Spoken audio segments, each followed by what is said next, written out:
নমস্কাৰ, মই মৌজিদ। বন্ধুসকল, পলকতে চাওঁ আজি সন্ধিয়াৰ 7টা গুৰুত্বপূৰ্ণ খবৰ। প্ৰথমটো খবৰ, কংগ্ৰেছী ৰেজাল্ট কৰিম চৰকাৰ মুখ্যমন্ত্ৰীৰ এজেণ্ট। এই বিস্ফোৰক মন্তব্য বিৰোধী দলপতি দেৱব্ৰত শইকীয়াৰ। ৰেজাল্ট কৰিম কংগ্ৰেছৰ হিৰো হ'ব নোৱাৰে। ছাদুল্লাৰ মুছলিম লীগৰ নীতিত কংগ্ৰেছ নচলে। ৰেজাল্ট কৰিম মুখ্যমন্ত্ৰীৰ এজেণ্ট। কংগ্ৰেছৰ এজেণ্টবোৰ শেষ হোৱাৰ পাছত নতুন এজেণ্ট হিচাপে মুখ্যমন্ত্ৰীয়ে হয়তো প্ৰেৰণ কৰিব পাৰে ৰেজাল্ট কৰিম চৰকাৰক। এই বিস্ফোৰক মন্তব্য বিৰোধী দলপতি দেৱব্ৰত শইকীয়াৰ। পৰৱৰ্তী খবৰ, আজি ভোগালীৰ উৰুকা। কৃষিজীৱী অসমীয়া উদযাপন কৰিব উৰুকা। আটক ধুনীয়া ভেলাঘৰ সাজি নিশালৈ ভোজ ভাতৰ আয়োজন।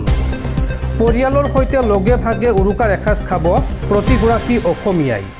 আৰু এই শুভ দিনটোত অসমৰ প্ৰতিগৰাকী অসমীয়ালৈ মাঘ বিহু তথা ভোগালীৰ শুভেচ্ছা জনাইছোঁ। পৰৱৰ্তী খবৰ, মাঘ বিহুৰ উৰুকাৰ দিনাই অসমবাসীলৈ দুখবৰ। বিশিষ্ট কণ্ঠশিল্পী সমৰ হাজৰিকাৰ দেশবাহান। সুধাকণ্ঠ ডক্টৰ ভূপেন হাজৰিকাৰ কনিষ্ঠ ভাতৃ সমৰ হাজৰিকা। মাঘ বিহুৰ উৰুকাৰ দিনাই অসমবাসীলৈ দুখবৰ। বিশিষ্ট কণ্ঠশিল্পী সমৰ হাজৰিকাৰো নাই। নিজ বাসগৃহত শেষ নিশ্বাস ত্যাগ কৰে কণ্ঠশিল্পীগৰাকীয়ে। উল্লেখযোগ্য যে দীৰ্ঘদিন ধৰি অসুস্থ হৈ আছিল সমৰ হাজৰিকা।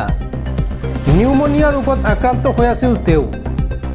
আৰু আজিৰ দিনটোত পুৱাৰ ভাগত ৭২ বছৰ বয়সত শেষ নিশ্বাস ত্যাগ কৰে হাজৰিকাই।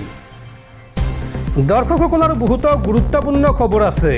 তাৰ আগতে আপোনাক জনাওঁ যে যদি আপুনি এতিয়ালৈকে এইটো ভিডিঅ'ত লাইক কৰা নাই তেন্তে এতিয়াই ভিডিঅ'টোত লাইক কৰি দিয়ক। আৰু এনেকুৱা ধৰণৰ ভিডিঅ'সমূহ নিতৌ চাবলৈ চেনেলটো ছাবস্ক্ৰাইব কৰি কাষত থকা বেল আইকনটো প্ৰেছ কৰি ৰাখক। পৰৱৰ্তী খবৰ, বাংলাদেশত পুনৰ হিন্দু যুৱকক হত্যা। এইবাৰ হত্যাৰ বলি হ'ল সমীৰ কুমাৰ দাস নামৰ এইগৰাকী হিন্দু যুৱক। বাংলাদেশৰ ফেনী জিলাত দুৰ্বৃত্তই হানি খুচি হত্যা কৰে যুৱকজনক। পেছাত এজন অটো চালক আছিল। সংখ্যালঘু এই হিন্দু যুৱকজন। পৰৱৰ্তী খবৰ, ৪৮ ঘণ্টাৰ ভিতৰত গ্ৰেপ্তাৰ কৰক প্ৰাক্তন আমচু নেতা তথা কংগ্ৰেছী ৰেজাল্ট কৰিম চৰকাৰক। গ্ৰেপ্তাৰ নকৰা পৰ্যন্ত অব্যাহত থাকিব প্ৰতিবাদ। বাংলাদেশী মূলৰ মানুহে বৰ অসমৰ কথা কিয় ক'ব? এই মন্তব্য বীৰ লাচি থানাৰ নেতা শৃংখল চলিহাৰ। আৰু ৰেজাল্ট কৰিম চৰকাৰক ক্ষমা খোজাৰ বাবেও ৪৮ ঘণ্টাৰ সময়সীমা বান্ধি দিলে বীৰ লাচি থানাৰ নেতা শৃংখল চলিহাই।